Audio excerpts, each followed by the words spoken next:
011 dari kelas PSPK 25D Fakultas Matematika dan Ilmu Pengetahuan Alam Universitas Negeri Medan. Saya di sini akan membawakan topik yaitu tentang aksiologi Pancasila sebagai filsafat pendidikan. Pertama yang saya terangkan yaitu tentang aksiologi. Menurut Dewi Rohma dengan judul Jurnal Ilmu dalam Tinjauan Filsafat Ontologi, Epistemologi, dan Aksiologi tahun 2021 dikatakan bahwa aksiologi berasal dari bahasa Yunani, yaitu aksio yang berarti nilai dan logos yang berarti ilmu. Secara sederhananya, aksiologi merupakan ilmu tentang nilai.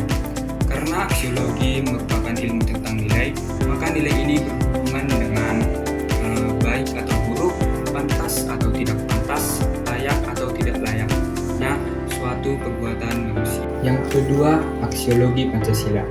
Aksiologi Pancasila merupakan nilai-nilai atau bagaimana kita menerapkan nilai-nilai yang terkandung dalam Pancasila diterapkan dalam kehidupan sehari-hari.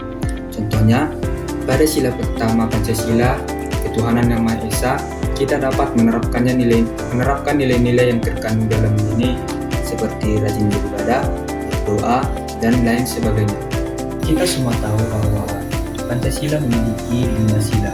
Setiap sila Pancasila mengandung nilai moral dan etika yang menjadi pedoman tingkah laku manusia. Yang pertama, sila pertama memiliki nilai religius dan spiritual. Yang kedua, yaitu sila kedua memiliki nilai moral dan kemanusiaan. Sila ketiga memiliki nilai persaudaraan dan cinta tanah air. Sila keempat memiliki nilai demokrasi dan musyawarah. Sila kelima memiliki nilai keadilan dan kesejahteraan sosial.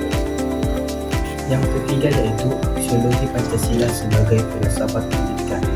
Menurut buku Filsafat Pendidikan yang ditulis oleh Yusnadi dan rekan-rekan pada halaman 185 dikatakan, dalam konteks filsafat pendidikan, aksiologi Pancasila menyoroti nilai-nilai intrinsik dan peranannya dalam mengembangkan identitas serta kebudayaan nasional Indonesia.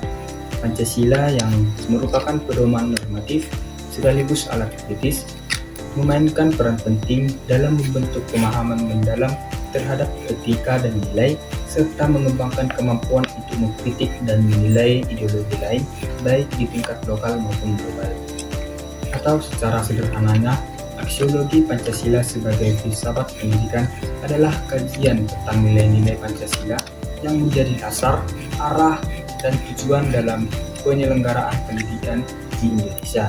Dengan kata lain, aksiologi Pancasila menjelaskan nilai-nilai apa yang harus diwujudkan melalui pendidikan agar pendidikan tidak hanya mencerdaskan otak, tetapi juga membentuk manusia yang berakhlak sesuai jati diri bangsa Indonesia. Sebagai mahasiswa yang ingin menjadi guru kimia ke depannya, aksiologi Pancasila sebagai filsafat pendidikan ini sangat penting karena kita sebagai calon guru kimia tidak hanya bertugas mengajarkan reaksi, rumus, dan tabel produk unsur, melainkan kita juga harus mempunyai tanggung jawab moral dan nilai untuk membentuk karakter siswa melalui ilmu yang kita ajarkan. Dengan adanya aksiologi Pancasila sebagai filsafat pendidikan, kita sebagai guru akan dapat mengajar dengan hati dan nilai, bukan cuma rumus, menghubungkan konsep kimia dengan kehidupan nyata dan nilai kemanusiaan, dan menjadi teladan nilai Pancasila di kelas, yaitu tentang adil, bijak, dan beretika dalam mendidik. Kesimpulan yang kita dapat dalam mempelajari aksiologi Pancasila sebagai filsafat pendidikan adalah 1. Aksiologi Pancasila sebagai filsafat pendidikan berarti menjadikan nilai-nilai Pancasila sebagai dasar, arah, dan tujuan dari seluruh proses pendidikan. Pendidikan bukan sekedar mentransfer ilmu, tetapi membentuk manusia yang bernilai, bermoral, dan berkarakter sesuai jati diri bangsa Indonesia. Yang kedua, aksiologi Pancasila membantu kita yang ingin menjadi calon guru kimia menjadi pendidik yang tidak hanya cerdas secara intelektual, tetapi juga bermoral, berjiwa rasionalis, dan berorientasi pada nilai kemanusiaan. Ilmu kimia bisa membangun atau merusak tergantung nilai di balik perangannya. Dan disinilah aksiologi Pancasila menjadikan kompas moral dan etika. Demikian penjelasan singkat dari saya tentang aksiologi Pancasila sebagai filsafat pendidikan. Semoga kita dapat melakukan aksiologi Pancasila ini dalam kehidupan kita sehari-hari supaya kita menjadi lebih baik ke depannya. Akhir kata, saya Febri Limute pamit undur diri.